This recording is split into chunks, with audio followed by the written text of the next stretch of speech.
Hi, good afternoon, everybody.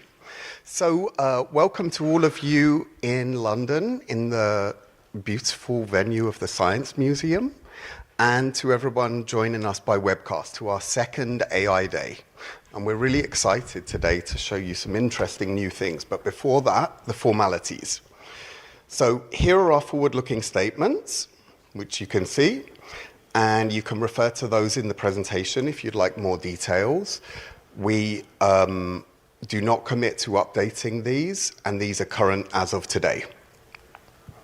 So let's have a look at the agenda that you can see here. So first of all, we will have some upfront sections from Ugur and from Karim that will talk about how AI is fully integrated into development and our entire business model in BioNTech.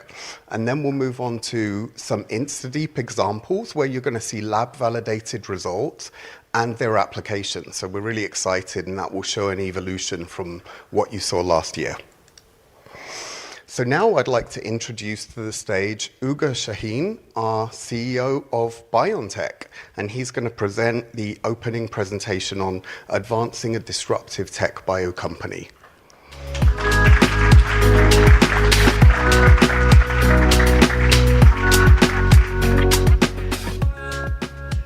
Yeah, thank you, Michael. Thanks, everyone. I would like to welcome everyone also on behalf of Karim. And I would like to give you the scientific biological background, why we need AI and for what we are using AI. But first of all, it's a really great pleasure to be here in this place. Actually, this place here, the Science Museum, is the place where the first COVID-19 vaccines, the empty vials, are stored here. So on December 8, Margaret Keenan was the first person on the planet who received an approved COVID-19 vaccine, and this vial is straight here, close to the Lancet,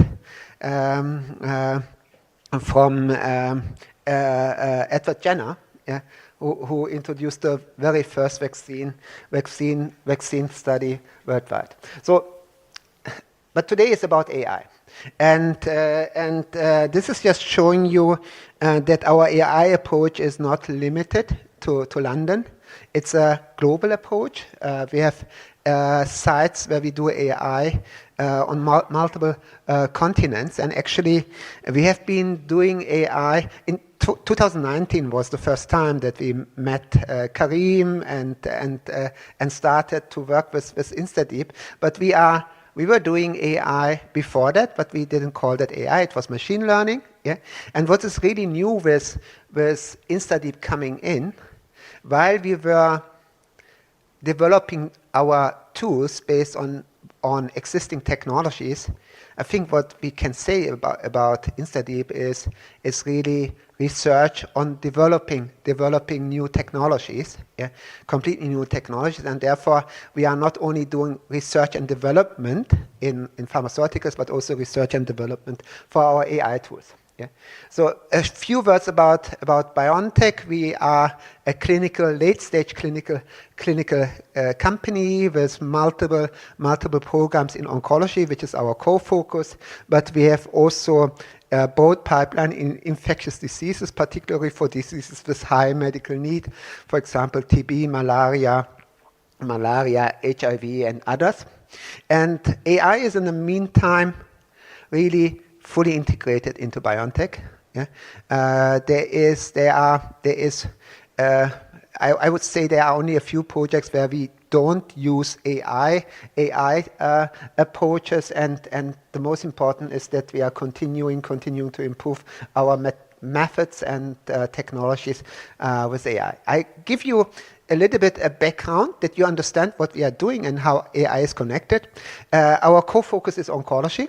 Yeah, and oncology is making a lot of progress in the last 20 years. Yeah, and one of the breakthroughs in oncology was immunotherapy, the use of the patient's immune system to fight cancer, and there were a number of breakthroughs that resulted in improved survival of patients, but still there's a huge medical need.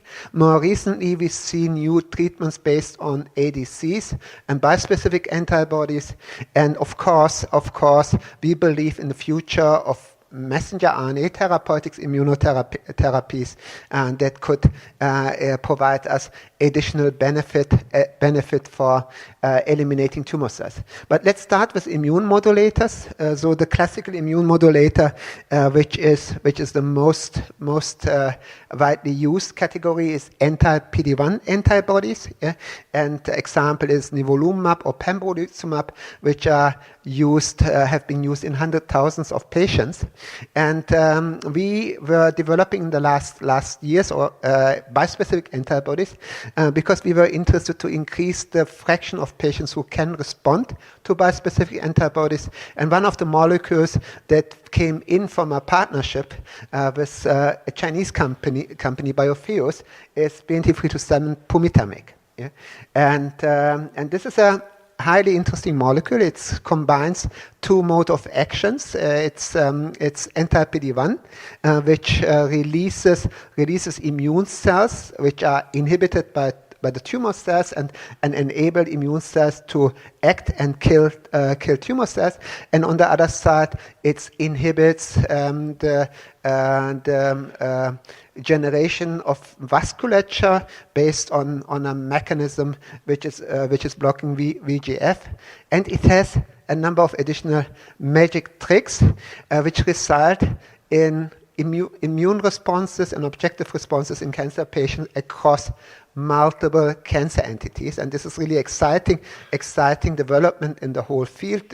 We call this the bispecific anti-PD-1 VEGF class. Yeah, which is expected not only to reach the tumor types that are currently addressed with anti-PD-1 treatments on the left side, but also can go into categories cancer indications where anti-PD-1 treatments are not approved yet. And we realized in the last 18 months, this is really a big opportunity, and it's too big to do it alone. Therefore, we decided to go into a partnership and announce a few months ago a partnership with Bristol Myers Squibb. It's a global partnership to develop this class of antibody pumitamig in multiple cancer indications. We have data in the meantime from more than 1,000 patients in more than 10 indications, giving us the direction which indications could benefit from that. And this will not only be monotherapies, but also combination therapies.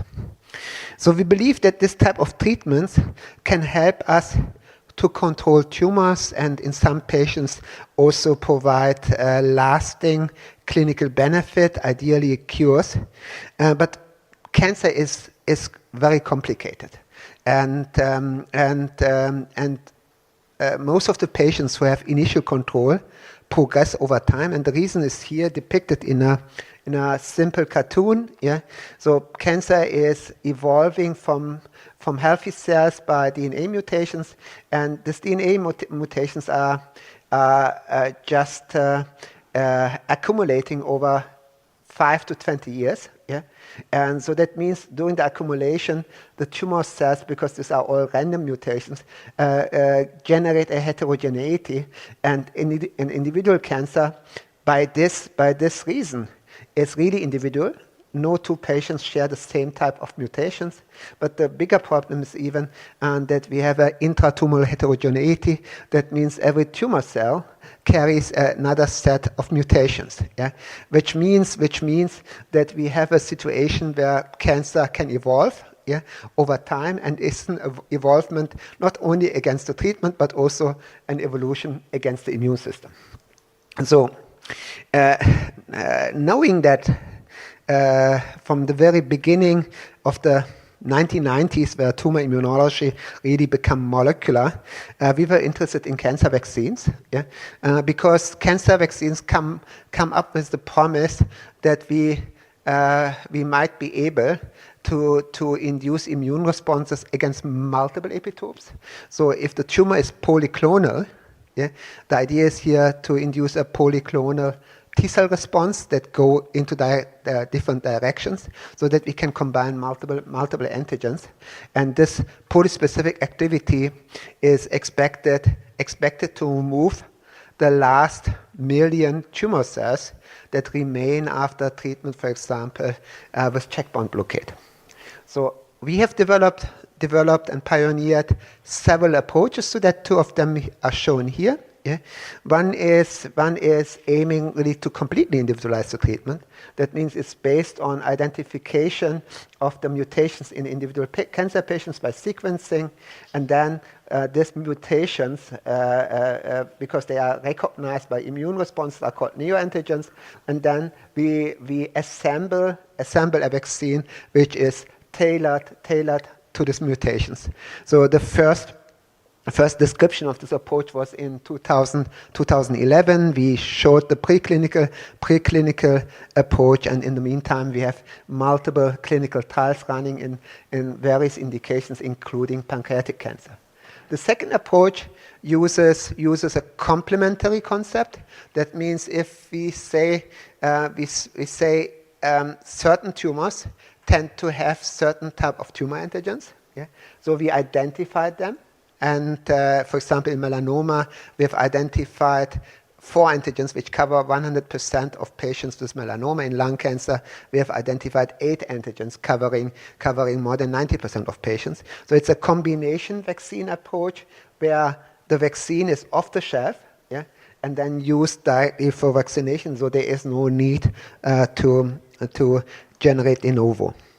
So this is the approach shown in more detail, taking the individual sample from the patient, mapping the mutations by comparing with normal, the neoantigen prediction, which is computationally done, then on-demand mRNA manufacturing and transportation to the patient. And of course, this all is driven by data and algorithms. And the manufacturing is just in time. We can deliver the vaccine in less than eight weeks, and our aim is to be able to deliver a vaccine in less than 4 weeks. And this shows you an example how this works. So the sequencing of the tumor can yield up to thousands of mutations. In some tumors, only dozens of mutations. So there are tumors with high number of mutations, and there are tumors with lower number. And we do the computational ranking of these mutations based on the idea that these epitopes can bind to the human leukocyte antigens, which are presenting this, and the way how they bind is defined by patterns, binding patterns, and this can be computationally calculated.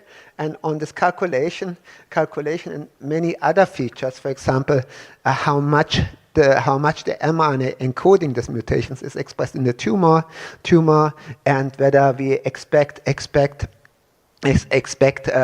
heterogeneity of the gene, so whether there is a frequency, so the fraction of tumor cells in the tumor, because of the heterogeneity, it is quite possible that you target the mutations which is only in 75% of tumor cells, so you are inducing a selection of 25 of tumor cells. So this is our ranking algorithm, and this is based on computational approaches. We used the classical approaches, and in the meantime, we worked with InstaDeep to develop deep learning approaches, including a number of additional aspects of the antigens, for example, in which cell compartment they are expressed, which type of molecular patterns they have. So it's multiple additional features which come in. I would like to give you here an example of, at the end of the day, the terminal biological mechanism that we need for this type of approaches. It's about killing, of the tumor cells by lymphocytes, and this is an approach in biology, in nature, which is among the most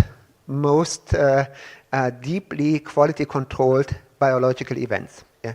Because at the end of the day, it is about a cell in the body killing another cell. Yeah? It needs to be authorized, and the authorization is really done by a complex process, and this complex process is also misused by cancer cells to avoid killing by using mechanism that circumvent that. But if you go deeper into that, one of the key aspects here is the recognition of the tumor cell, yeah, by T cells, and this is happening by the T cell receptor. So that means these T cells have T cell receptors, yeah, and every T cell has a different T cell receptor. There is a complexity here. So our biology in humans allow that we have around 500 million different T cell receptors in our body. So there is a huge library of T cells that can recognize something.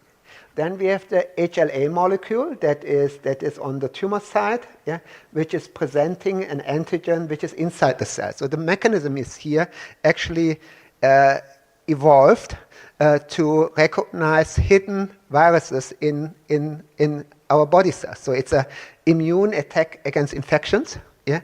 And our HLA diversity in humans have been evolved that viruses don't circumvent the killing by just avoiding the patterns that are presented on individual HLAs. Yeah. But this makes it extremely difficult. And then you have the peptide, which is a fragment of 8 to up to 15, 16 amino acids, depending on the HLA class. And we have now extremely complex interaction with the T cell receptor. Actually, these have two chains. We have the HLA and we have the peptide, and only if the combination of all three works, we get a killing. Yeah? And the problem is even bigger because the T cells have to avoid that this interaction does not kill any other cells. So it's also quality controlled. So, and this is one of the biggest challenges in AI. Yeah, to identify the T cell receptors, yeah, that can recognize an MHC peptide sequence. So this is part of our prediction algorithm. We know the HLA of the patient, we know the mutated epitope, and we would like to understand whether there is an immune response. Yeah, and nature is doing that extremely well. So the COVID-19 pandemic showed us that two different COVID-19 infected patients, yeah, could develop the same T cell receptors when they have the same HLA. So that means this discovery of hundreds of millions of T cell receptors works very well. The question is, we have two types of questions. Can we identify T cell receptors and that are recognizing tumor antigens? And the second question, of course, is can we do it better than nature does? And we will have, I think, 2 talks about these problems and how AI used there. So this is complex, and computation is important, yeah. But the situation is even more complex in cancer. So we have several levels of diversity and heterogeneity in cancer. So this is here the cancer heterogeneity and the clonal evolution. And on the other side, we have the immune system, and the immune system can also evolve. So I compare that sometimes like a Go game. Yeah. So the immune system is playing against cancer. Yeah. But the situation is even more complex because other factors are also playing a role: HLA molecules, the microbiome of the patient, the environmental factors, and so on. So the question is: are we going to understand if this is a game? Yeah, are we going to understand the moves of the cancer cells? Yeah, by reading this, and we believe into that. We believe that if we feed enough data into AI, and if we really bring in the biology, that we can make the evolution of a cancer cell predictable. And if we know if it's predictable, then we can interfere with multi-specific approaches. So we are translating that into a collaborative approach.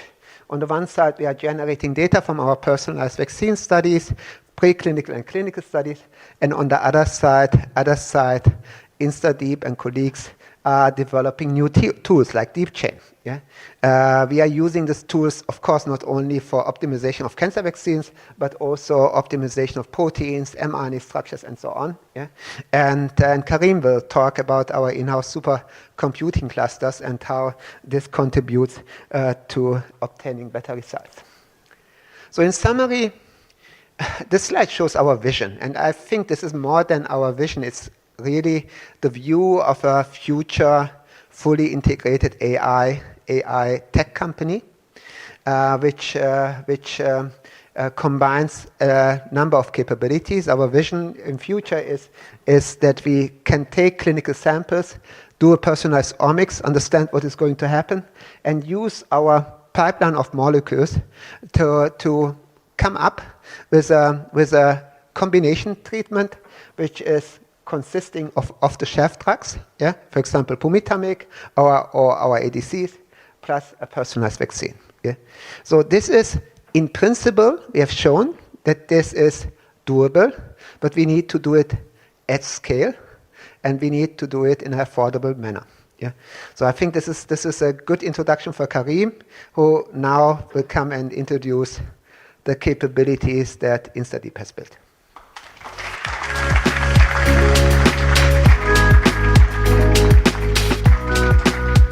Thank you so much, Ugur, for this exciting presentation. So I'm Karim Begir, I'm the co-founder and CEO of InstaDeep, the AI unit of BioNTech Group. And I mean, it's a very exciting time to be building in AI, and there is a lot to talk about. But very briefly, I will try to give you a sense of our approach and the opportunities that we are developing and how we work collaboratively with our BioNTech colleagues to get things done with results as well. So, I mean, AI, I've been working in the field for more than 10 years. And you know, if we were to summarize what's been happening since the beginning of the deep learning revolution in 2012, really it is a triple exponential. So you have data growing exponentially. Think, for example, about the cost of like whole genome sequencing, which is now around $100, which is absolutely insane. So a massive exponential growth of data.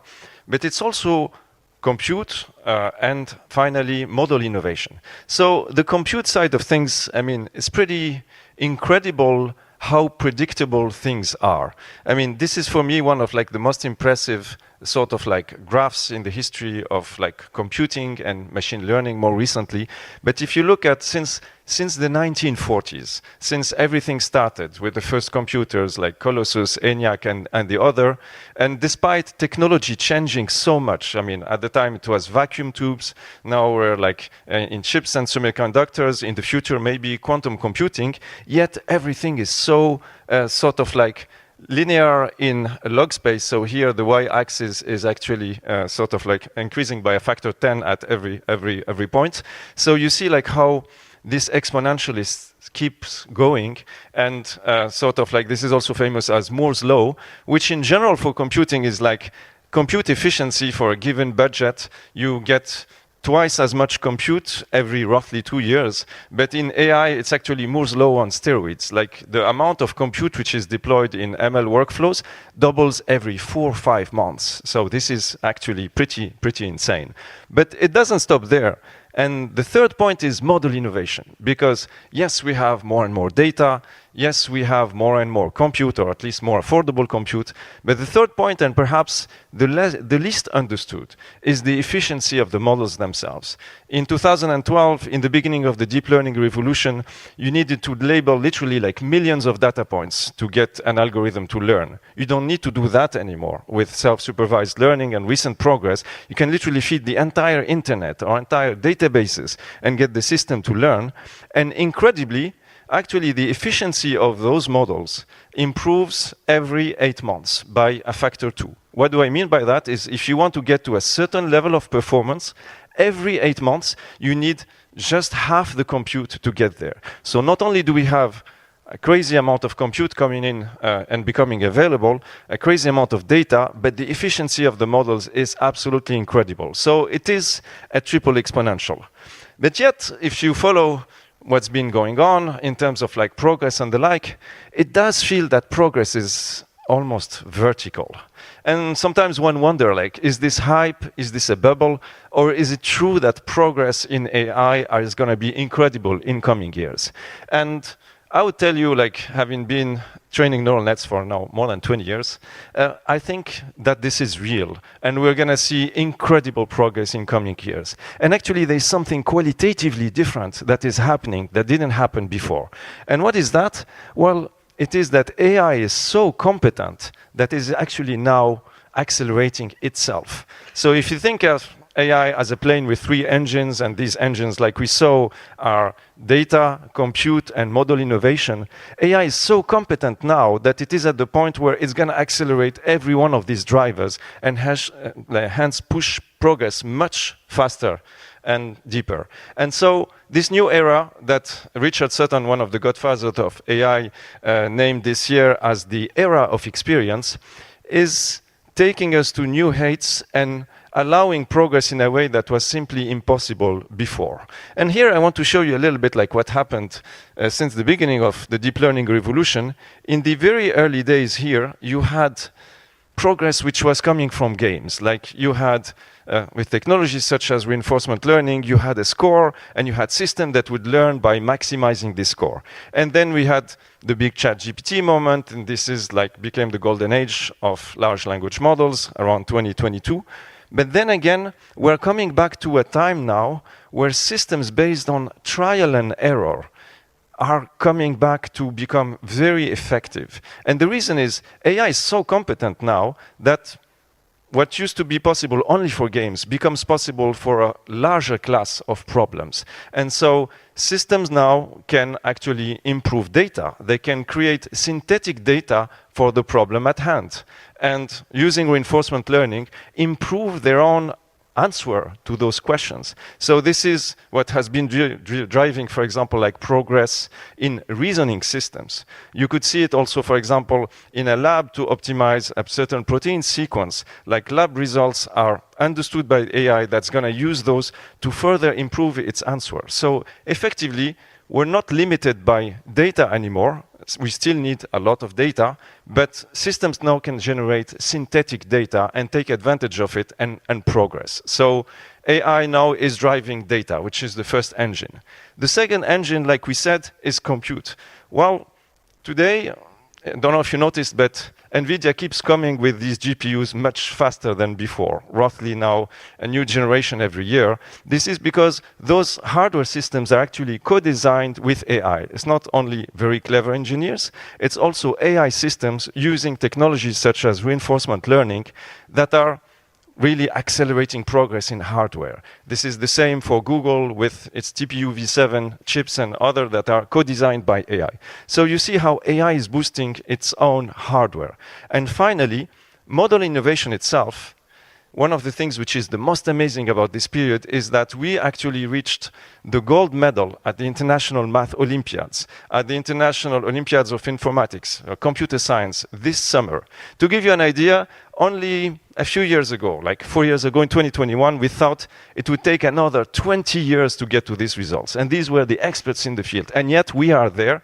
And again, technologies such as reinforcement learning are key here because you have a score. You can actually evaluate a chain of reasoning or code. And this means that now AI systems can conduct machine learning research or more precisely work hand in hand with experts to push progress forward. So really this is accelerating faster.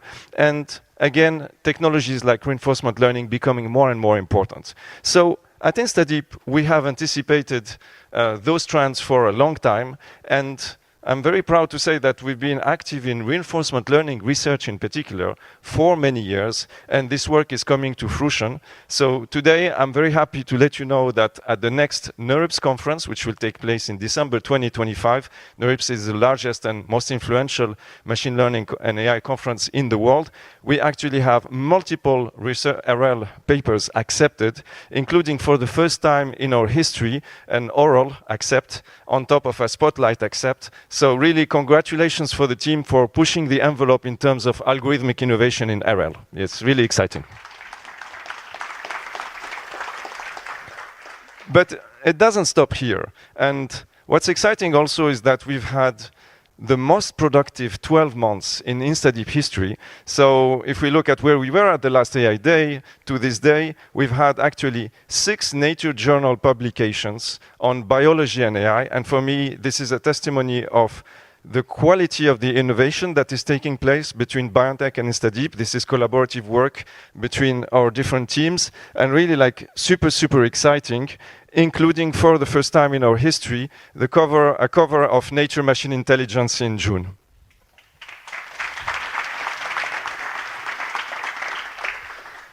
So as you can see, we've been having fun in R&D and innovation. But in reality, you need a lot more than that to win in AI today. And like Ugur mentioned, you need a full integrated approach. We need to be competitive at every step in the process. And so what does it mean? If you think about what I was saying earlier about the 3 engines of AI, or the 3 engines of the AI plane, well, you cannot see them. It means being excellent in compute and model scaling. You need to train those models at incredible large size. We're talking about like hundreds of billions of parameters, trillion levels of parameters. But you need also the AI innovation, model innovation, which we discussed. And you need also to have a great data strategy and an ability also to use AI to accelerate your data acquisition. And if you do these 3 things, then you get to exciting applications. And this is exactly what we're going to cover in this order. And starting with compute and model scaling with Alex, who's going to present our latest results.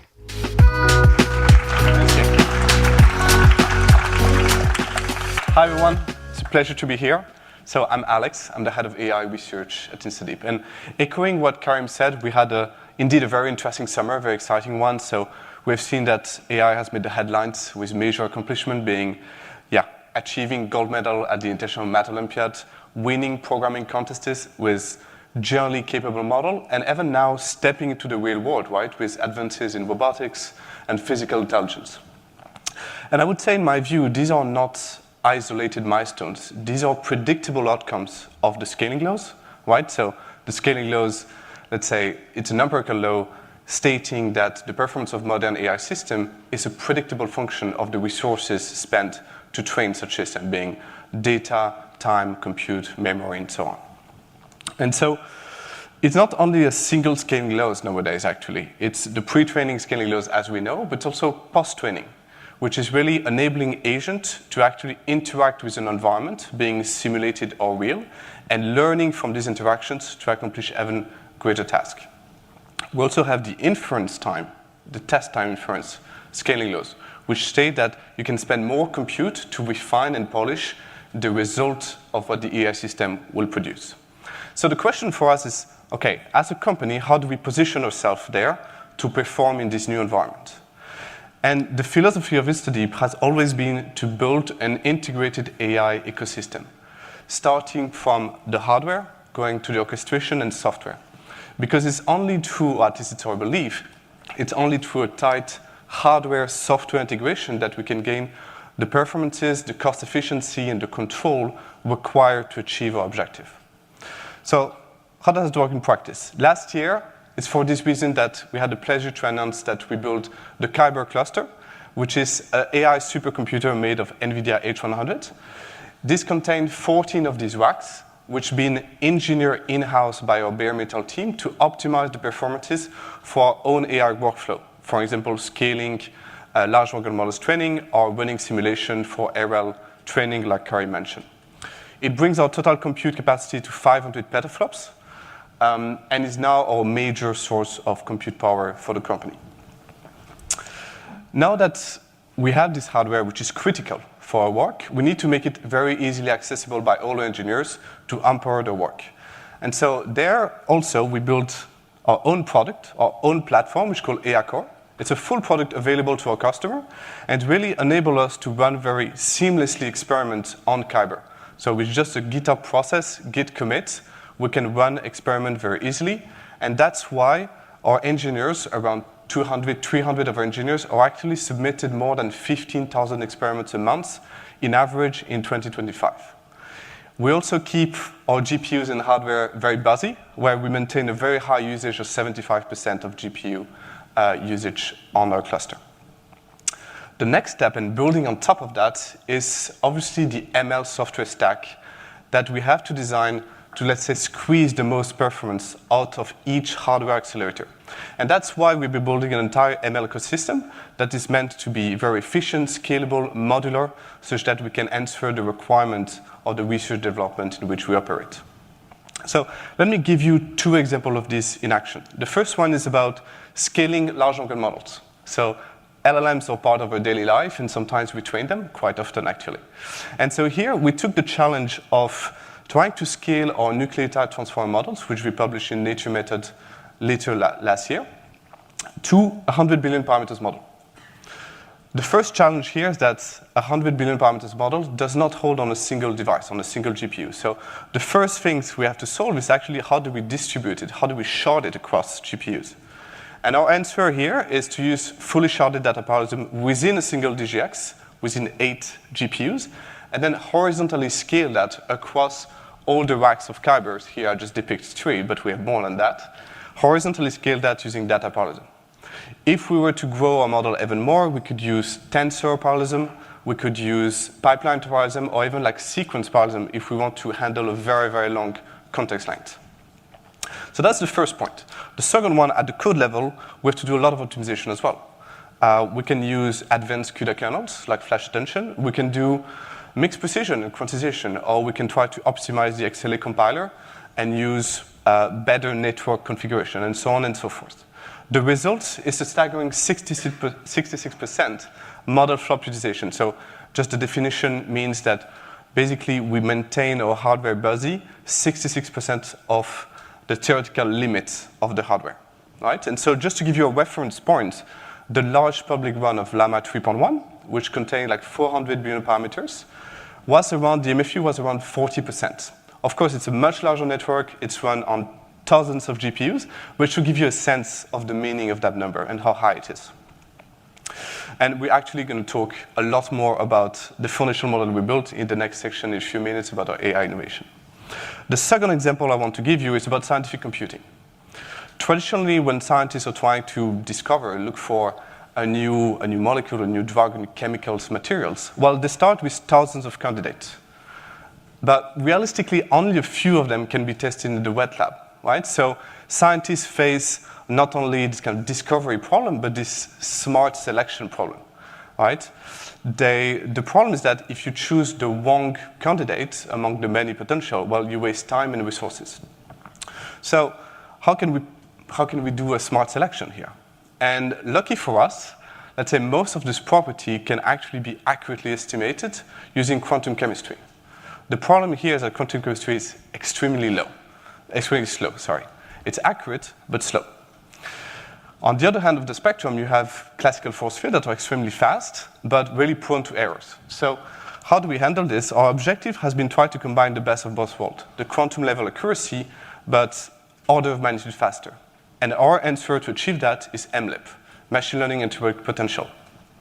These are a class of machine learning models that are trained on quantum chemistry data, so very accurate data, but that run much faster. And the result is indeed very impressive. In terms of accuracy, we see that there's a near perfect correlation between MLIP and the reference DFT calculation, energy level, whereas classical force fields are prone to error, as you can see.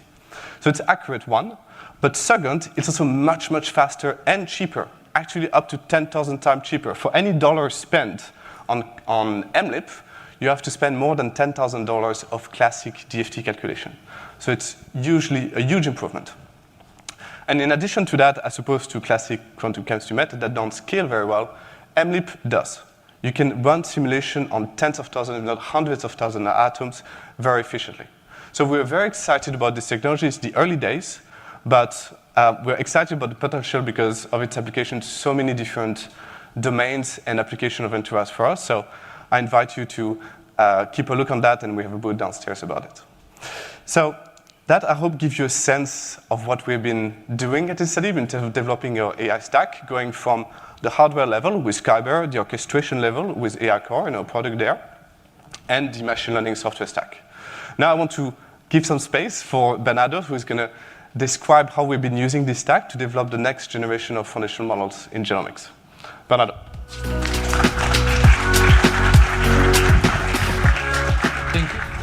thank you, Alex, and hello everyone. It's a pleasure to be here. I'm Bernardo, senior research scientist at InstaDeep, and it's my pleasure to present our work on AI applied to genomics.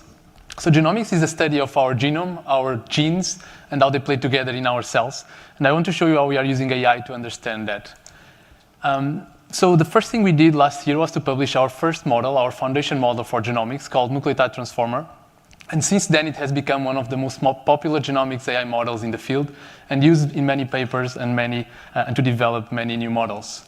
On our side, we have used Nucleotide Transformer here on the left to develop new iterations or kind of fine-tuned versions for different applications that were published over this year, where we use Nucleotide Transformer to annotate the genome at single nucleotide resolution with segment NT, so a second model. We built Isoformer that combines DNA, RNA, and proteins to perform at different tasks. And we even combined Nucleotide Transformer with a conversational agent, which made the cover of Nature Machine Intelligence with ChatNT. So all this is published, but we are already working beyond this.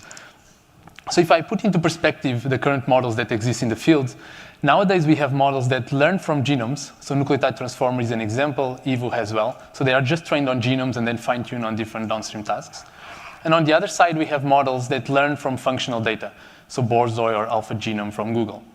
So today we are very proud to announce the release of our new Nucleotide Transformer version, so NTv3, where we try to unify both paradigms into a single model that learns from genomes, and in this case, more than 150,000 species genomes, but also at the same time is post-trained on thousands of functional data from many different experiments across different organisms.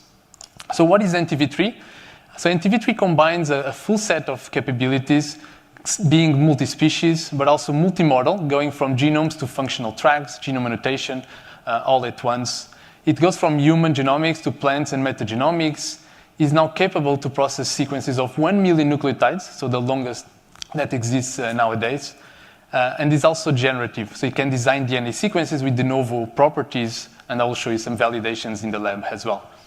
We built a suite of models from small 10 million, very affordable, to 4 billion parameter models, and is also designed for efficiency, even with this long context and model size. So now we'll dive into the details of NTv3, starting by the main pre-training phase. So we take NTv3 and we pre-train it on more than 150,000 species genomes. So that's about 8 trillion nucleotides. And we do it in different phases from short to longer sequence lengths to cover the whole tree of life, from very small virus plasmid sequences to human genome of almost 1 million nucleotide sequences. All these through 15 trillion tokens, so the longest pre-training existing in genomics. So you can do this using a masked language modeling objective, where you perturb the sequence. For example, you mask 15% of the nucleotides, and you ask the model to reconstruct it.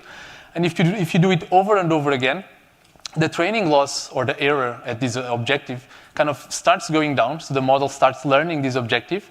And by doing this at different model scales, we can really see the scaling laws of AI in action. So our smallest model gets this performance, and the bigger the model, up to 4 billion, gets even better. So we have these different models of different sizes, different efficiencies that you can use now for various applications. So starting with some inference time, just to show you how efficient our model is. This is the current set of models in the field.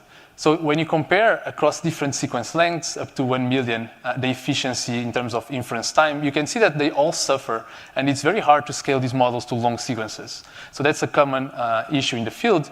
NTv3 was designed for efficiency for this problem.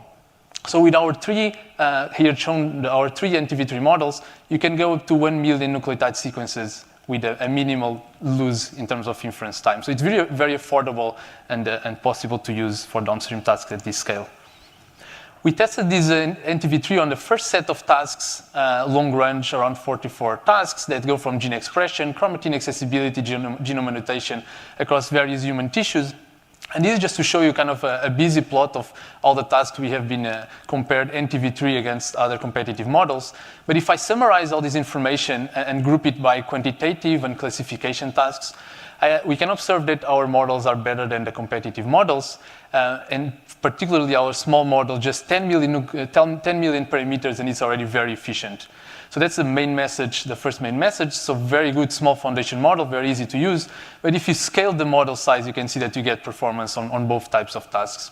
So larger models, better performance. So that's on a set of kind of downstream tasks that are already useful for people. But we wanted to take a step further and bring all this functional data of genomic tracks and genome annotation into an additional post-training phase. So we take our NTv3 model and post-train it on genome annotation and genomic tracks experimental data.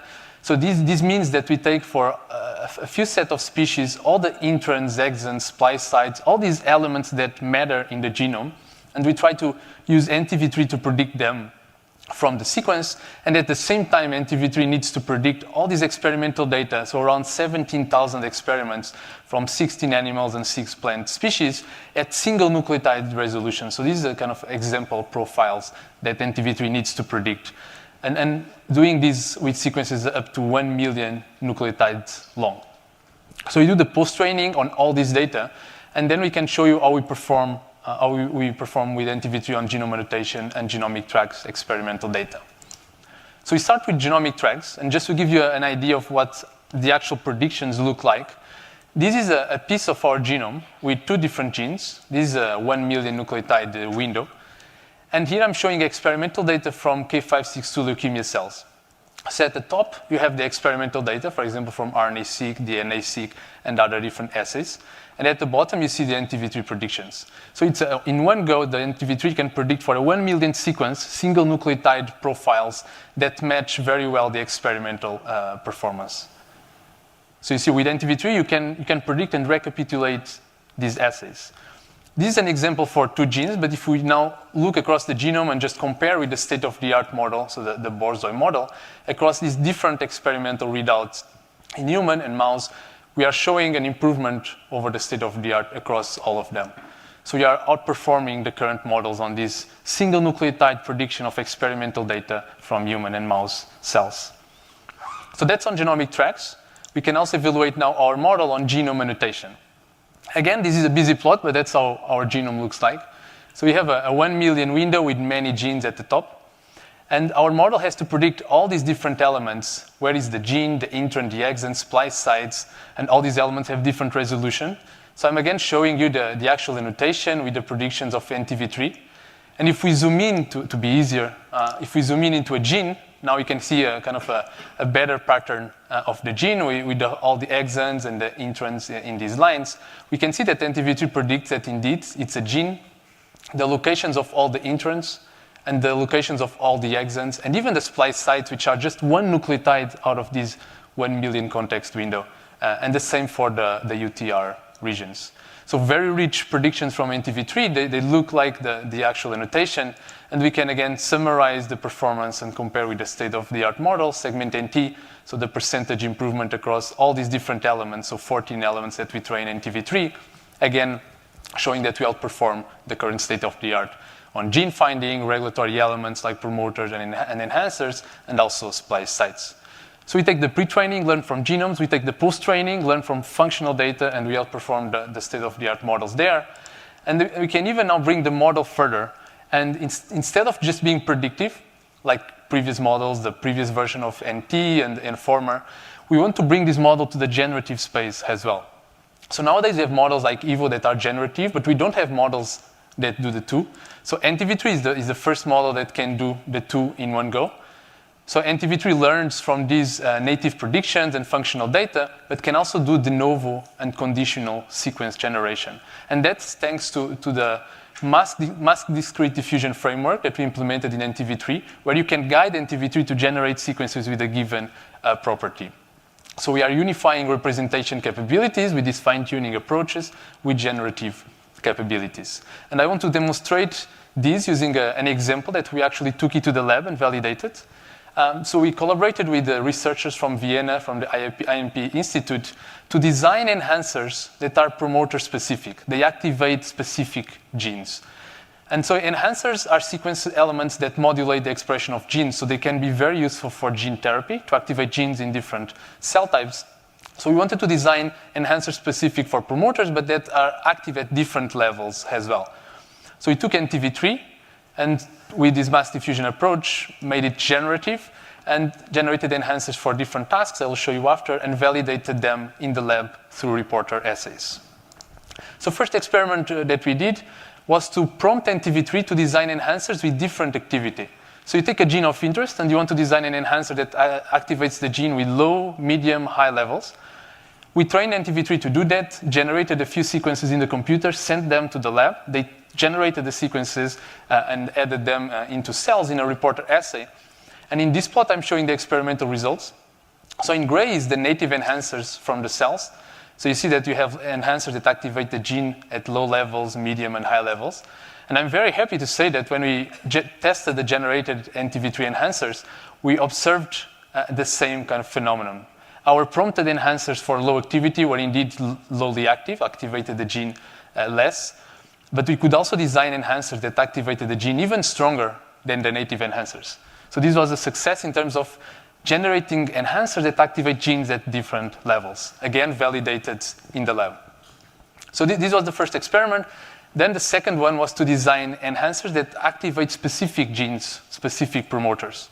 So you prompt NTv3, for example, with a high activity in one promoter and low activity in the other. And then we tested in the lab the activity of the two promoters with the same enhancer. So here I will show you the fold change between the prompted high active promoter and the low active promoter. So you want high fold changes, so high specificity. And we tested two different promoters. So this is a DSCP, the DSCP gene. And compared with the state-of-the-art generative model from using DeepStar, we observe a stronger specificity for the DSCP gene and an even stronger difference also for this RPS12 gene.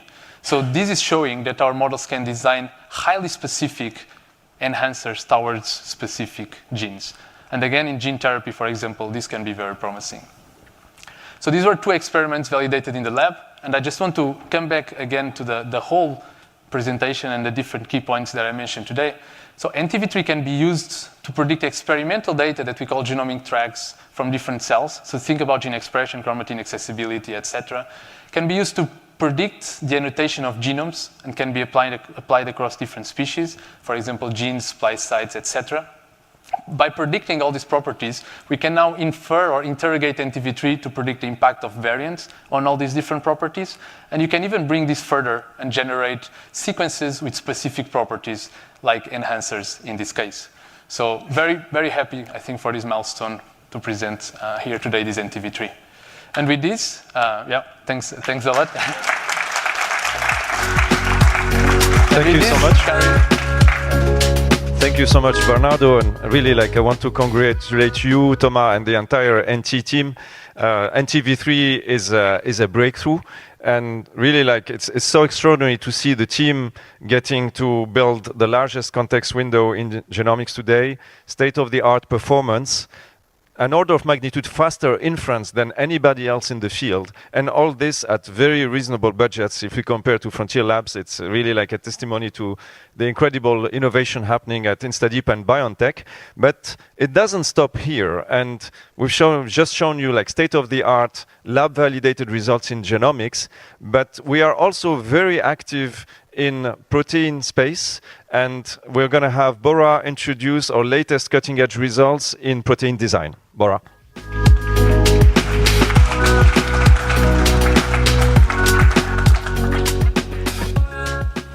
Perfect. Thank you very much, Karim.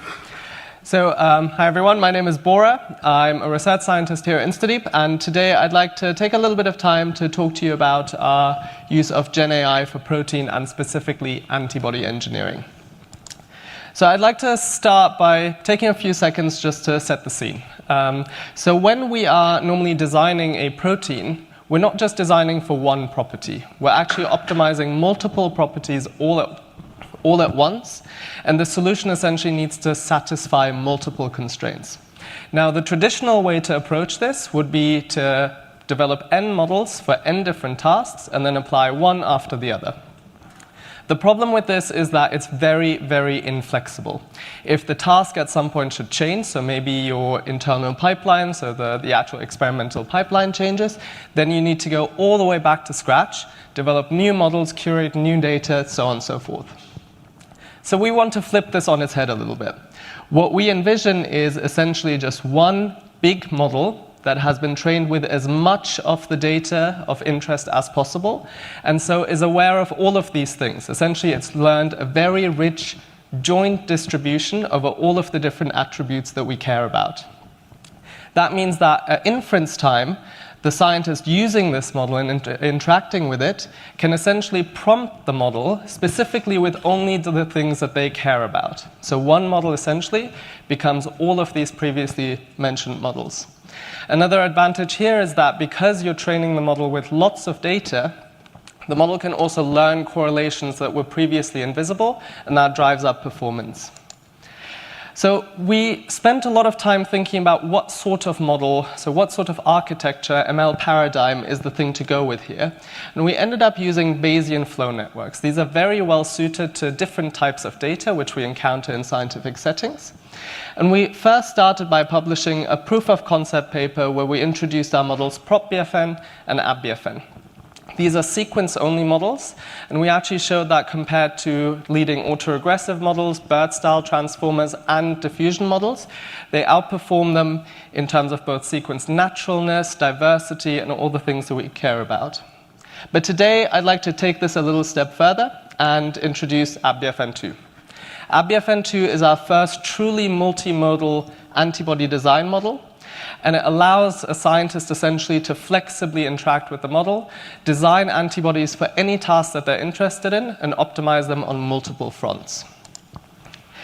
So when I say antibodies, what I'm really referring to in this case is the FV region. So that is made up of these two chains, the heavy chain and the light chain, and it's actually part of the larger molecule. The reason why we focus on these FV regions is because essentially in the past years, we've seen a massive expansion in the different formats of antibody-based therapeutics. You've got your kind of standard IgG molecules, but also antibody-drug conjugates, bispecifics, slightly more esoteric, novel versions of bispecifics or multispecifics, and so on and so forth. But the one thing that's common to all of these things is that the key recognition of the antigen happens via an FV. And so that's why we need to model this, and we need to model it very, very accurately. The problem is is made even more complex because FVs are highly, highly diverse. So a very, very conservative estimate would be that there's more than 10 to the 16 possible naive antibody sequences, as we call them, which makes this a massive needle in a haystack problem. But the issue is also that antibodies are weird molecules. Normally, a protein is expressed from one single gene, whereas for an antibody, 5 different random genes are essentially spliced together to produce the molecule. And the biophysics of the molecules are also very interesting. So that means that your haystack is now huge, but it's also multidimensional. So you really need fine-grained control over the generative process to actually pick something out from here that works for your purposes. And that's what AppBFN2 does. I'm not going to bore you with kind of the details of these things, but this is essentially 45 plus different modalities or attributes of an antibody that the model includes explicitly. So any design task that we can express in terms of these modalities, the model can tackle. If we don't care about one property at one time, doesn't matter, we just ignore it, and we focus on the other ones. So this includes stuff like the genetics of the antibody, the biophysics of the antibody, but also the sequence. And we're constantly developing new capabilities. So we now can do per residue energetics to stabilize an antibody. We also look at things like germline families and also genetic information at the residue level. And we're also working on including structure of both the antibody and the antigen, as well as quantum accuracy energetics. So a couple of results here. The first thing that we do is essentially use the model to label known sequences. That is, I have an antibody sequence. I want you to tell me everything there is about the sequence, and I want you to label it very accurately. So here we've tried 23 different tasks, and we find that AppBFN2 outperforms every other baseline that we've tested on all of these tasks, sometimes by a very large margin. This is very nice because it essentially means that the model has really learned the relationship between sequence and metadata or attributes. And it also means that practically the model is essentially a one-stop labeling tool. Rather than using 5, 10 different tools, all of which have different software requirements, you can just put your sequence through AbBFN2 and get all of the information about it that you care about. It also means that we can tackle the inverse problem. So that means I have a specific requirement and I want to design an antibody that satisfies that requirement. So as an example here, I've chosen to show you some stabilization results. So stabilization of an antibody here refers to the interface of the heavy and the light chain. So this is where they bind together to each other. And this is really, really, really important both in the clinic but also naturally. If an antibody is very stably bound to its kind of paired chain, then that means that it's more stable, which means it's easier to express in large quantities, which brings down costs. It also means that it's easier to store, and it's just generally something that we're interested in. This is also specifically very important in the case of bispecific antibodies, because there you really need fine-grained control over which chains will pair up with each other. So last year, we were able to essentially recapitulate natural interface stability. So these are interface stabilities that you would expect to see in natural immune repertoire, so sequences that come from actual human immune systems.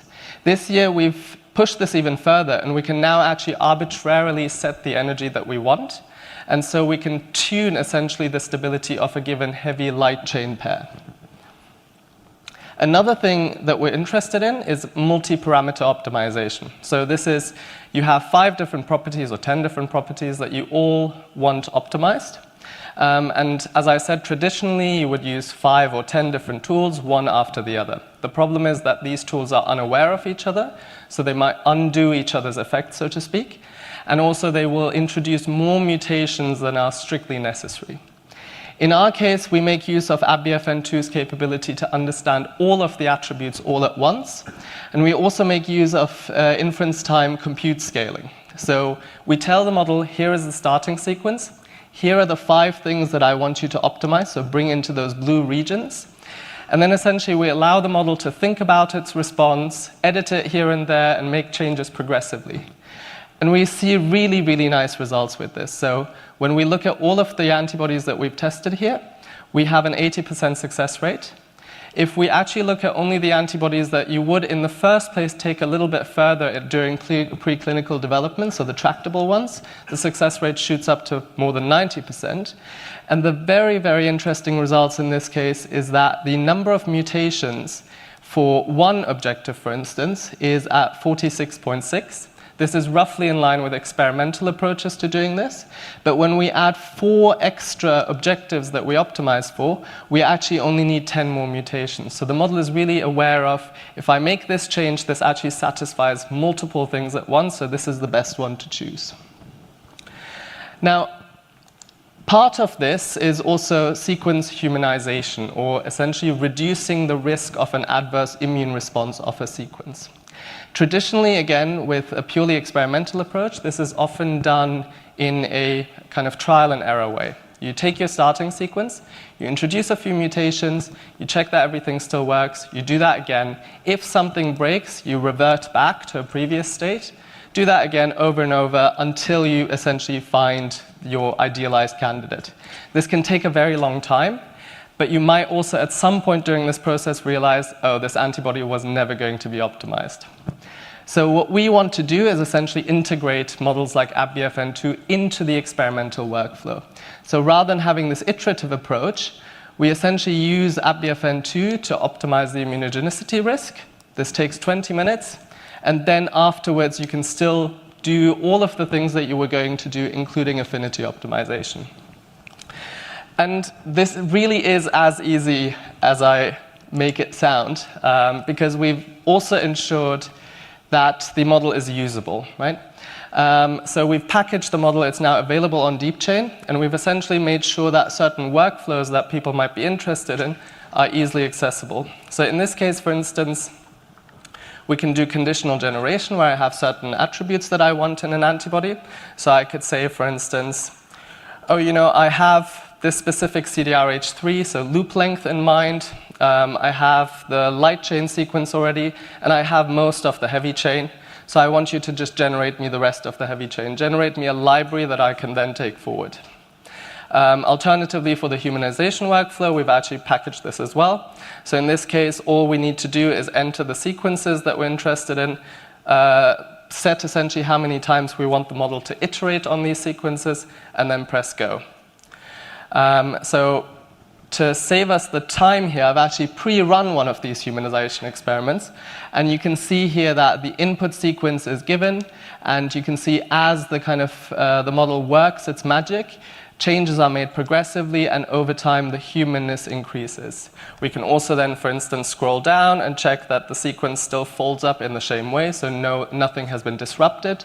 And this is really just to make life easier for the bench scientist using the model. So with that, I'll take you back to the slides, because we've actually tested these things in the lab. In silico results are well and good, but you always need to demonstrate that these things work. So in our case, we've taken 4 antibodies. These are clinical stage antibodies against 4 diverse targets. And these are antibodies that have actually undergone a humanization procedure experimentally. We've also done this with ABFN2 and tested that they still bind. In all of these cases, the antibodies still bind with good affinity, but what's really remarkable is in most of them, we actually need far fewer mutations, which allows you much more space to then do further optimization according to your needs, be that what it may be. So this is really, really exciting. We've done the work on a computer, essentially, and we can show that it works in the lab. And with that, I just want to pull it back and say that the aim of the model is really to integrate into pre-existing workflows. No one should have to change their experimental workflows to fit the way a model works, but rather the model should be able to fit to your needs. And this is really possible with ABFN's as we like to call it, condition anywhere, generate anywhere paradigm. And with that, I'd like to thank you all for listening and hand back to Karim.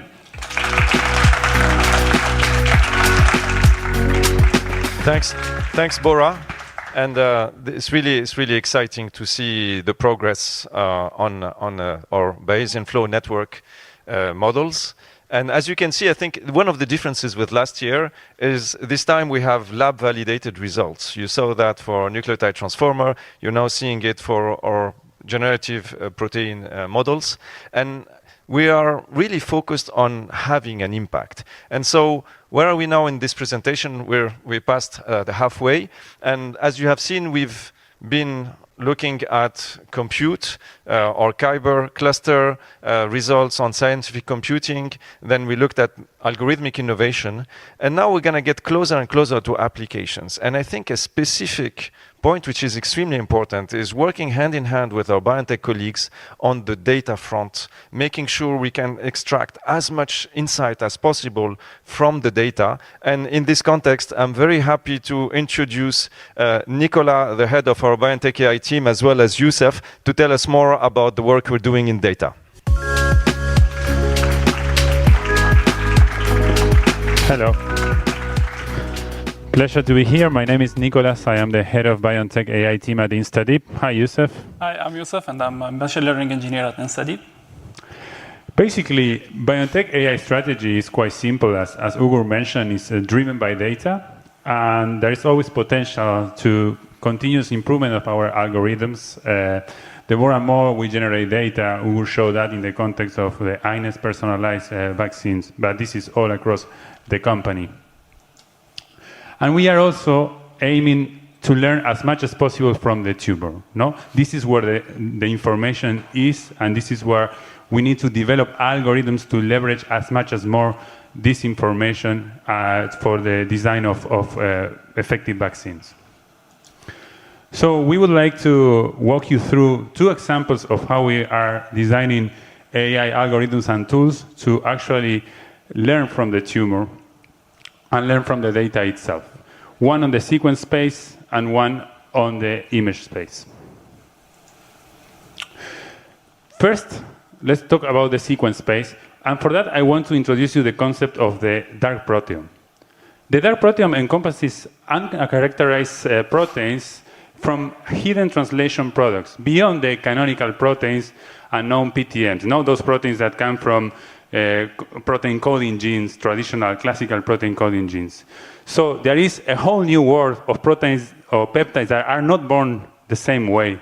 They come from aberrant splicing events or gene fusions or long non-coding RNA sequences or non-canonical open reading frames.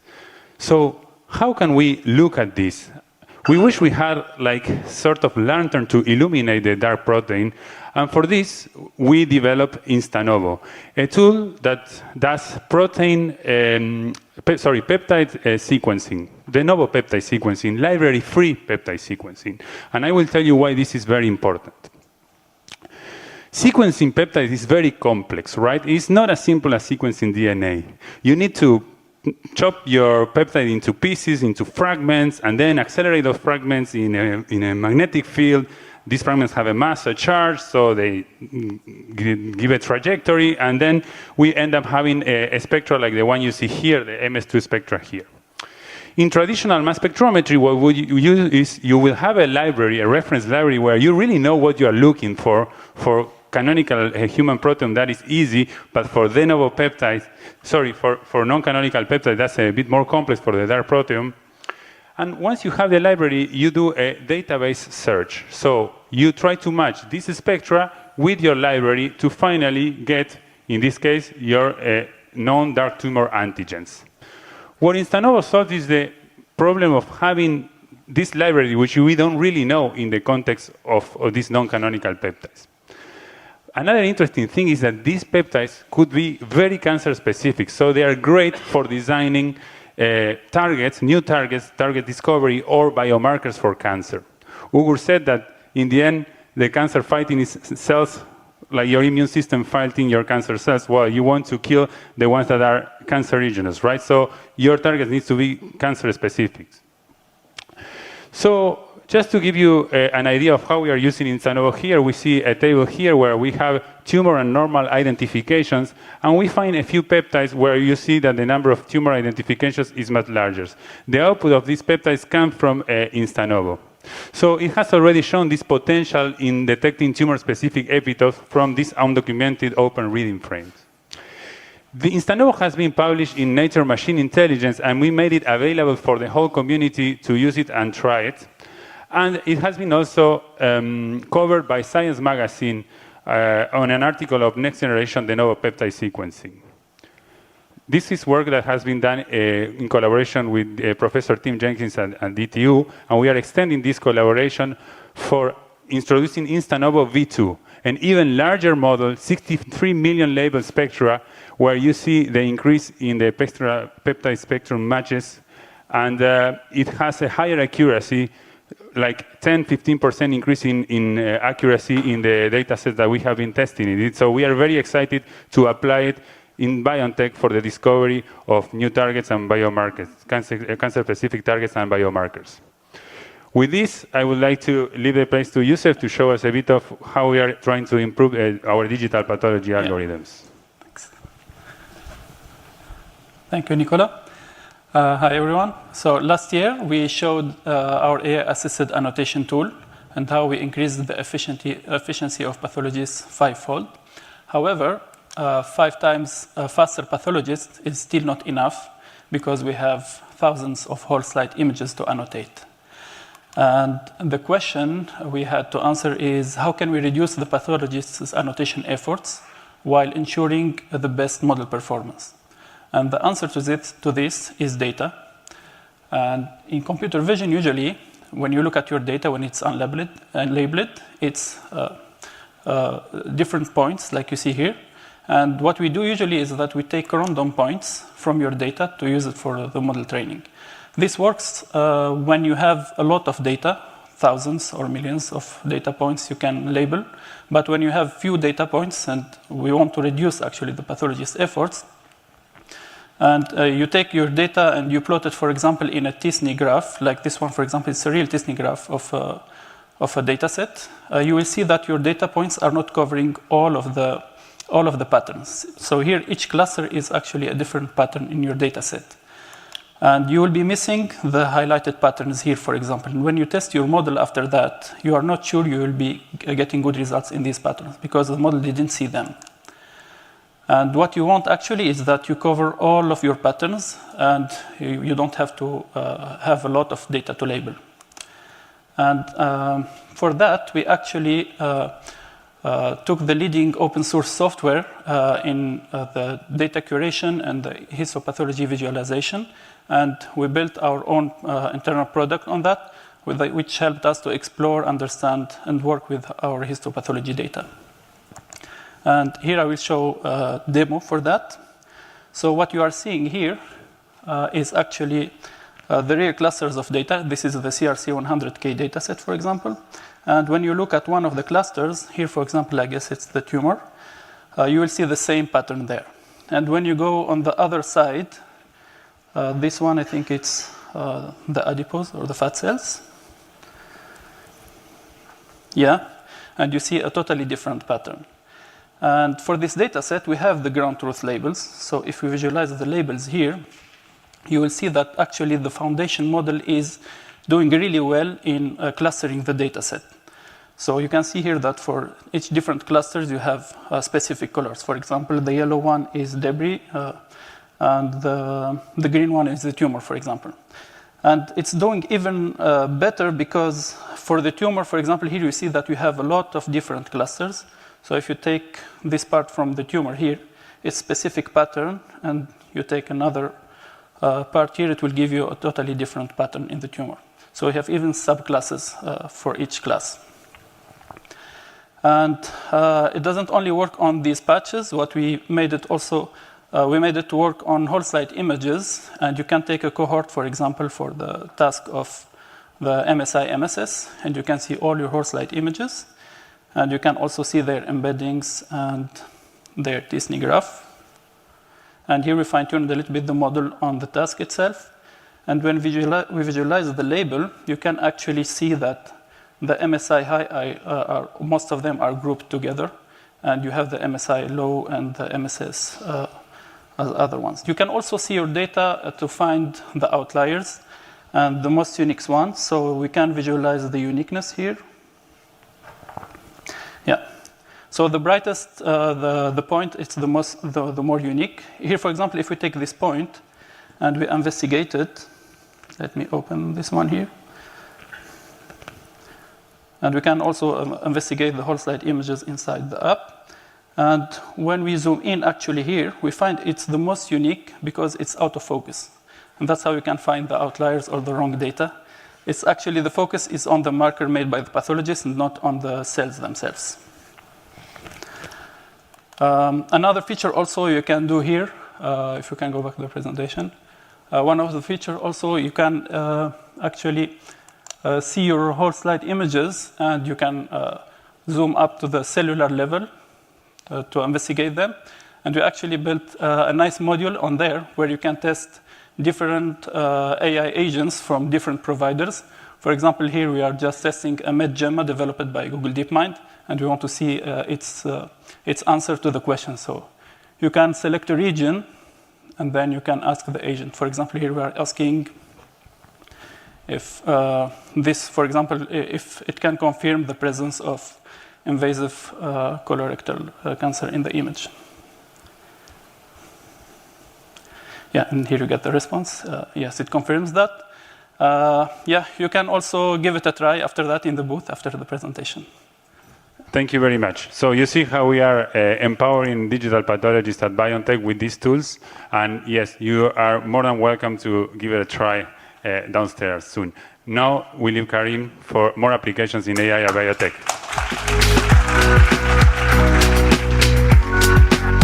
Thank you, guys.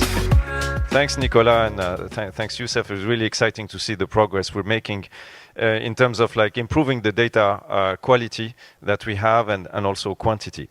And so if we summarize, if you remember the beginning, we said, you know, we have three engines that are powering the AI plane. The first one is compute, and that's what we saw with Alex. And then we looked at AI innovation with Bernardo and Bora. And finally now on the data front with Nicola, Youssef, and the BioNTech AI team. So this is all very nice, you could tell. But then what can we do with all this? And what is really exciting with having all those capabilities under the same roof at InstaDeep and BioNTech is that we can start now to tackle truly hard biotech problems. And today, we're going to show you our first results in terms of applications, starting with nanoparticle design with Lexi and Chen.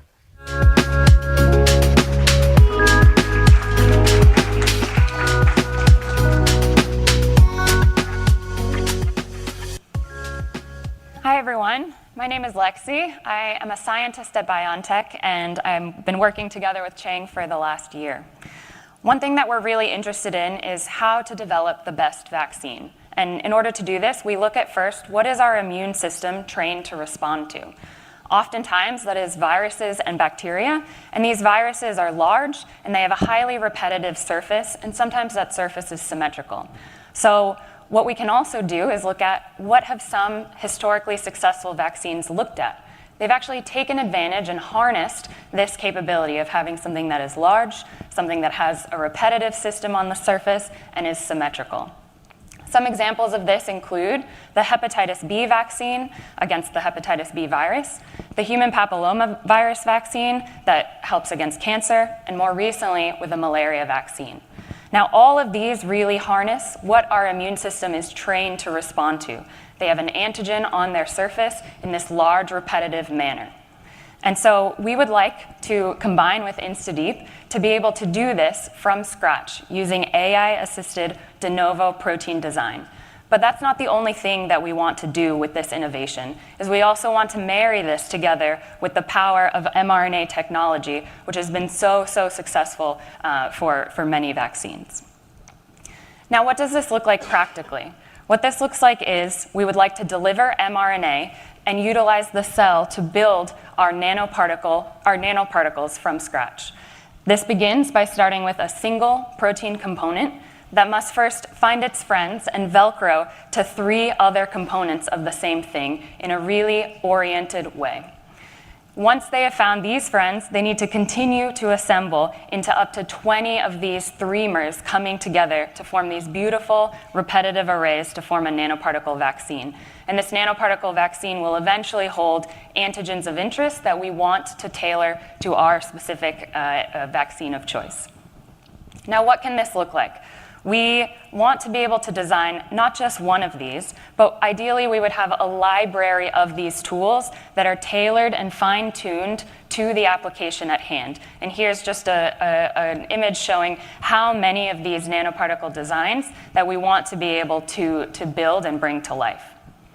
So just to really drive home how complex of a process we are trying to do here, what we really are asking is to build a protein from scratch that we can launch from mRNA and have this protein really interact at the molecular level with not just 3 other proteins, but come together and form a 6-dimer, up to 6-dimer of these proteins in this beautiful, amazing nanoparticle array. And so to walk you through some of these details, I'm going to hand it over to Chang so that she can tell you about the amazing advances that they've done. Thank you, Lexi. Hello, everyone. I'm Chen, a research engineer at InstaDeep. So now let's see how can we build a nanoparticle step by step. Just as you can see in the video, it's like building a house. So we start by designing some small pieces of building blocks. In our case, they are the trimers, which is an assembly of 3 identical proteins. So using generative AI models, we can design thousands of de novo trimers. As you can see here, all with different sizes and shapes. These trimers will form the basis of building blocks to build our nanoparticles. Okay, now we've built our building blocks. How do we construct a nanoparticle exactly? Just as houses have their architecture, nanoparticles will have their symmetries. As you can see here on the left, they can be a tetrahedron, which consists of 4 trimers, or in the middle, an octahedron, which consists of 8 trimers, or even on the right, you can see the biggest one, an icosahedron consisting of 20 trimers. So all these previously generated building blocks can be computationally assembled to these user-defined various shapes. And this leads to thousands of symmetric nanoparticle assemblies. Until now, we've only designed the 3D structure of the nanoparticles. But in order to make a house habitable, you need to add the cement to consolidate the structure. So in the case of protein design, we will need to design the amino acid sequences to make the protein really functional and really form the desired shape. In this case, we use AI models to generate hundreds of amino acid sequences per nanoparticle, which are supposed to really form the desired structure. Okay, now we've generated hundreds of thousands of nanoparticles, but it's extremely challenging for these small pieces of proteins to find themselves and really assemble as exactly as what we want. To confirm this, we will need laboratory testing, but it's usually time-consuming and very limited by capacity. So the question is that how can we select the most promising candidates so that we can test them more efficiently and achieve a higher success rate? Here comes InstaDeep's solution, Deep Chain Folding Studio. It integrates the state-of-the-art protein folding models and allows large-scale screening within a short amount of time. So just to give you an idea, we can screen 10,000 designs within 1 day. So now Lexi will show you how these narrowed down high-quality designs perform in vitro testing. Thanks, Chang. So this is the moment of truth for a biologist, is to go into the lab and see, have we actually designed these proteins to structurally form what we want them to do? And what I have the pleasure of sharing with you today is that, yes, we can do this. We can build these nanoparticles, as you can see the models on the top of the screen, a variety of different shapes and sizes, and then we can go into the lab and utilize an electron microscope to see that, yes, we are able to build these nanoparticles as Chang and her team have designed.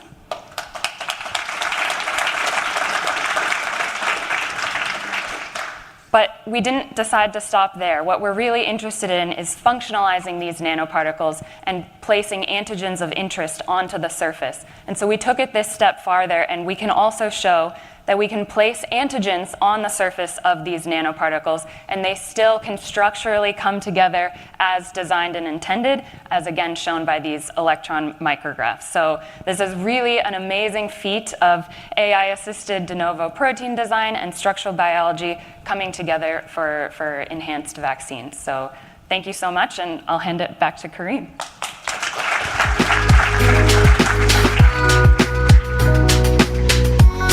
Thanks a lot, Lexi and Cheng. And really, I don't know about you, but for me, this is really magic to think that you can design a protein sequence just purely with AI and have it to self-assemble in a trimer and then self-assemble again at much larger motifs, and then potentially have this as a scaffold of use to put antigens and trigger like immune responses. And so that's a significant challenge that we managed to overcome in this project, but the applications don't stop here.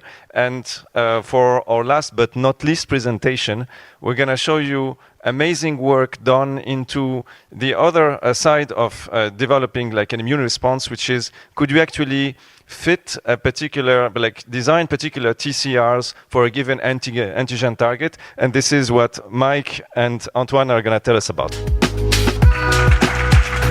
Great, thank you, Kareem. So my name is Mike. Nice to meet you all. I'll be presenting today with my InstaDeep colleague Antoine on our work on T-cell receptors, also known as TCRs, and specifically how to make these into as strong binders as possible, something that we think is critical to unlocking their full therapeutic potential. So why focus on TCRs? Well, one reason is that TCRs can unlock antigens that are otherwise not available with conventional antibody-based therapies, such as ADCs. And the reason for this is that antibodies need to target things that are on the cell membrane. And the limiting factor here is that membrane targets, by and large, are not usually cleanly tumor-specific. This means that there's some residual expression in normal tissues, which limits the dose. TCRs, on the other hand, recognize antigen in a completely different way. And this is something that Ugur actually mentioned earlier. But we have a process called MHC presentation, where proteins inside cells, the whole proteome is subject to this. They're digested into peptides at the end of their life cycle, and they're sent to the cell surface on a molecule called MHC. And that's what TCRs can recognize. And so what's essential here is something T cells can see basically the whole proteome, not just the component that's on the cell surface, a membrane protein. And because of this, this unlocks antigens that are some of the highest quality cancer antigens we know of, like oncoviruses, cancer mutations, new antigens, as well as genes that are expressed due to dysregulated gene expression in cancer. The other reason we really like T cells and TCRs is that we believe that they're likely critical to getting durable responses in cancer. Probably the best example of this is checkpoint blockade, where we now have data showing how durable these responses can be. So this is data from nivolumab in non-small cell lung cancer, showing that 5 years out, we had this tremendous divide between patients who got the nivolumab versus chemotherapy. And then more recently, we have data from TCRT. TCRT is a cell therapy where patients' cells are engineered to express a cancer-specific TCR. And the data we've seen so far is that these can also have very durable responses. This is a TCR against a cancer antigen called PRAME. So our thesis is here is that likely to get the most durable effect with cancer therapy, we likely want to be bringing T cells into the fight. But there's a challenge with T cells, which is that their natural binding affinity to their targets is actually quite weak. It's in the micromolar range. And this is okay for their day job, which is going after viruses and bacteria, which are very highly expressed. But when we want to go into cancer, where the antigens are more typically weakly expressed or variably expressed, we need these to be very strong binders. So to be in the TCR T cell space, the cell therapy space, we probably need our binders to be nanomolar binders. And to get that, we either need to be very lucky and find the very rare natural T cells that can bind at that very strong level, or we need to do some sequence engineering to make these into stronger binders. Now, if we want to go with an off-the-shelf biologic, avoid cell therapy, we need probably an even stronger binder, something in the picomolar range. And that's going to be a million-fold increase in binding over what you would typically see with a natural TCR. That's a huge increase. You're not going to get there ever with a natural TCR. It's probably going to take 10 to 15 mutations. So that's a serious mathematical engineering problem to solve. And one thing that we've realized now after several runs is that we need to have a really strong computational process. The standard approach to this problem is something called phage display. So in phage display, it's a fully experimental process that is randomly exploring the sequence space. It's done for each of the 6 CDR loops, the complementary determining loops of the TCR. And at the end of the day, this will typically explore about 1 billion sequence variants, which sounds great. However, the true space, which I said is about 10 to 15 point mutations away from natural TCR, is 10 to the 32. That's a huge number. So even with the phage display, we're just scratching the surface of all those variations. And to find a TCR that is developable, it binds strong, it binds specifically, it'd be quite lucky with just a random exploration of the sequence space. So what we've developed is a new approach. We replace the phage display with something that's AI guided. It's rational. It's choosing variants in this huge space of 10 to the 32, but in a way that we think is much more effective. And because of this, we are having success in finding TCRs that can check all these boxes. But again, the computation is key, and after having done this multiple times now, what we realize is having a solid understanding of the peptide MHC TCR structure, which varies target to target, is critical, and Antoine will talk about our advances on that difficult problem. Thanks, Mike. So let's dive a little bit into the structures of TCR PMHC complexes. So the reason why we are interested in these structures is because we want to understand the physical interactions between the TCR on one side and the PMHC on the other side. So now when we talk about TCR PMHC structures, we often mention the CDR loops. So there are 6 CDR loops, 3 on the alpha chains, 3 on the beta chains. And these loops are highly flexible regions of the TCR that are getting in contact with the PMHC. So if you look at this left graph here, you can see that where we represented 12 structures, right, aligned on the same PMHC, you can see that the loops tend to cluster into the same regions. So that tells you that overall the docking mode is conserved. However, if you want to know the exact shape and position of each loop, then you have a huge diversity. And that's really the key problem when it comes to TCR PMHC structure prediction. And we have a good example here where we took the CDR2 beta and the MHC of two different complexes, and these segments in the structure are actually fully determined by the genome. So you would expect that if they share the same sequence, they would have the same interactions. Okay, but it turns out it's not the case. So this is why we really need to have a very accurate TCR PMHC structure model if you want to be able to understand these interactions. So now let's talk a bit about how you can model this in silico. And there has been a lot of improvements in the field over the last few years, a lot of exciting work in the community. So based on this amazing work, we've decided that we would actually build our own model, right? When we want to benchmark these models, we actually are interested in the accuracy of these CDR loops that I've just mentioned. So here we've benchmarked these models on a set of completely unseen targets, and you can see that our model performs better than our competitors. Now, our competitors are generative models, so this means that a common strategy, if you want to boost their performance, is just to sample many more structures for each target. But actually, you can see that if you do this, well, they don't even match the performance of our internal model. So now you may wonder, okay, how do we leverage this structure into our pipeline to design these TCRs? So we start from the natural TCR that has a low binding affinity. Then we obtain the structure, and then we use two different AI algorithms. So the first one is the variant sampler. So it's going to propose candidate mutations. And the second one is the affinity predictor. So the affinity predictor is here to rank all of these mutations and help us to select them. So then we go to the lab, we make experimental measurement of the binding affinity, and we repeat this process 3 times until we reach the desired TCR binding affinity. And the nice thing is that we don't need to actually test thousands of mutations. We can just restrict to a few hundreds. So on the right side, you have an example of a very successful campaign that we had. So on this graph, we are representing the dissociation constant. So the lower the value, the stronger the binding affinity is. So initially, we start this with this wild-type TCR on around 0. And then after just 1 round, we enter into the nanomolar range. So this unlocks the first therapeutic modality, which is called TCRT.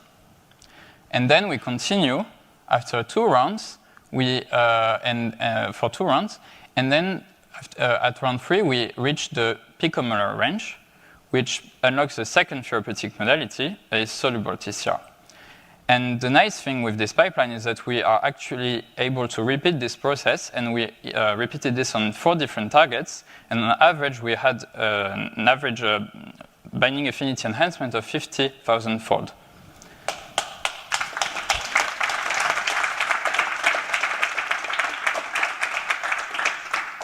So now I'm going to show you something even nicer, which is in vivo results on an animal model.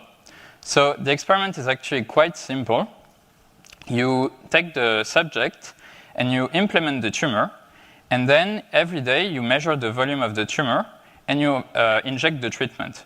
So if the treatment works, the tumor should not grow, and if the treatment doesn't work, then it grows. So we've tested this on 2 different cancer targets. So we have 3 curves here. So the gray one is our first control. So this is what happens if we don't inject any treatment.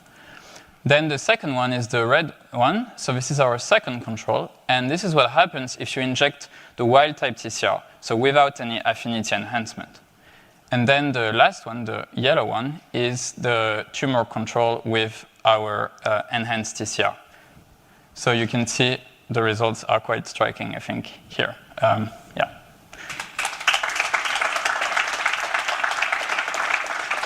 So now, yeah, we are quite happy with this pipeline. We've built this very robust pipeline. We hope that we can move forward and, in the long run, make very good progress to elicit durable immune response for patients affected by cancer.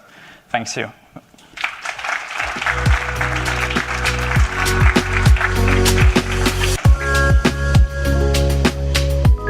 Thank you, guys, and really very exciting results. And I'd like to congratulate the joint teams at BioNTech and InstaDeep for the results. And like Ugur mentioned, this wouldn't be possible without a lot of collaboration. And perhaps these two examples that you have seen really show you the power of combining together AI expertise, compute at scale, with lab experiment capabilities, but also the significant biotechnology expertise of our colleagues at BioNTech. And so this is really integral to getting results and state-of-the-art results like we've shown you today. So really congrats to the two teams. And we're going to have a Q&A with Ugur. And we're going to make this part a bit more interactive. So Ugur, if you'd like to join us.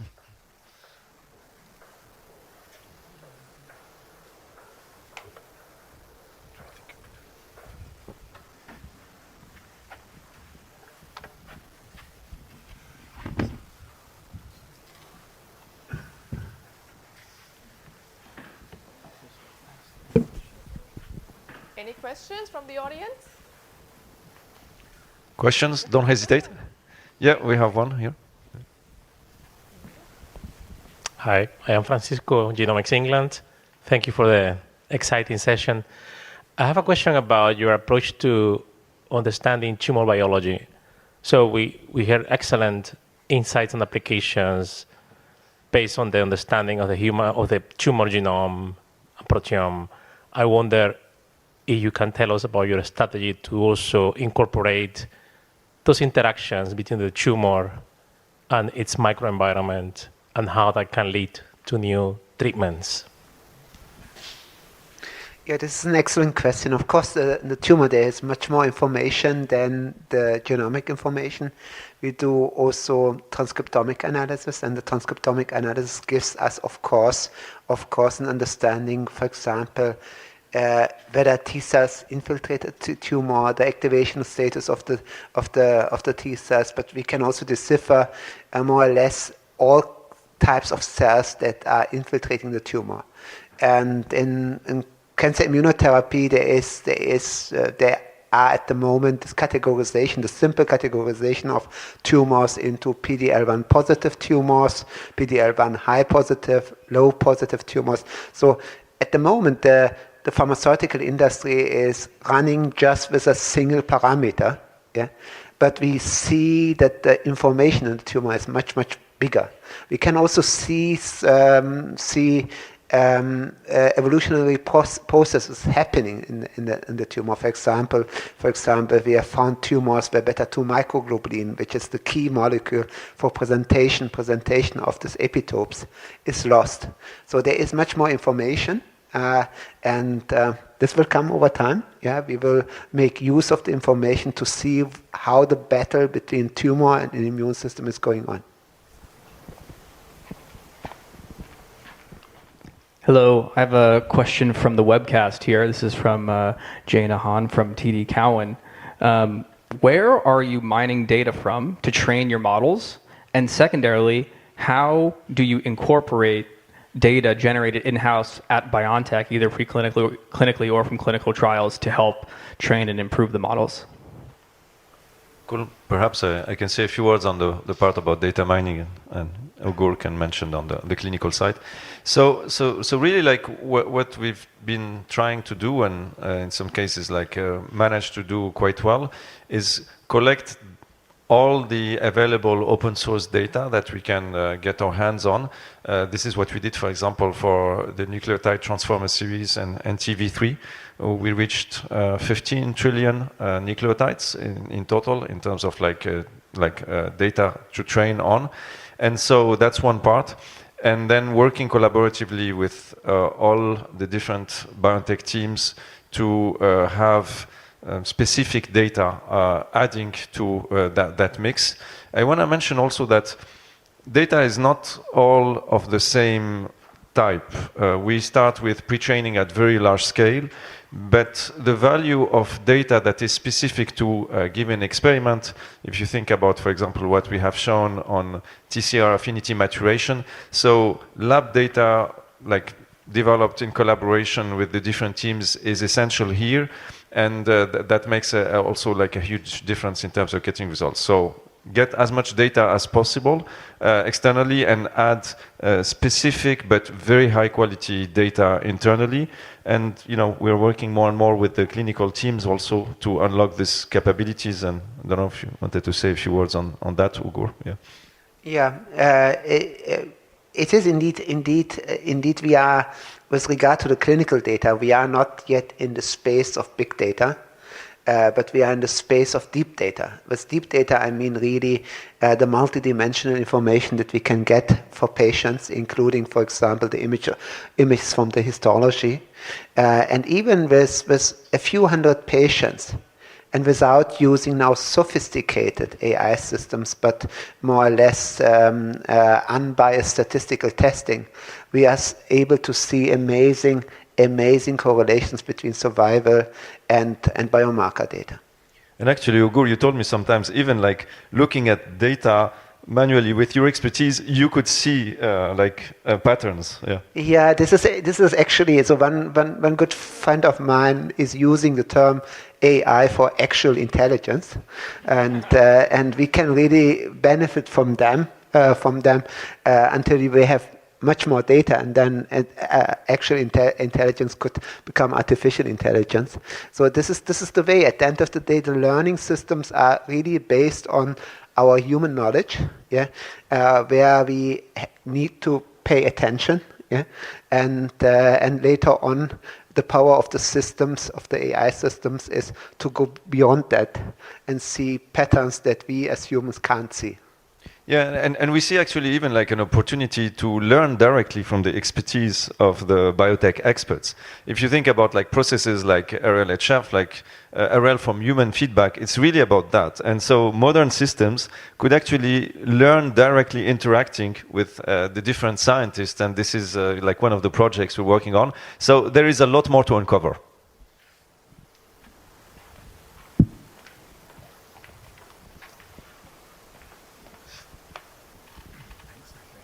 Hi there, Michael Pye from Bailey Gifford. It sounds like, excuse me, a lot of the advances you've made in models, so NTv3, the antibody discovery design model,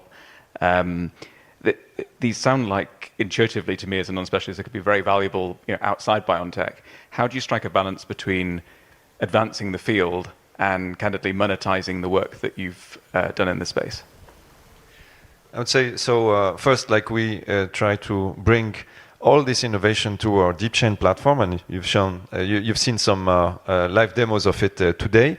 I would say in terms of priorities, clearly our number one priority is to work with our BioNTech colleagues to progress the different projects we have in oncology.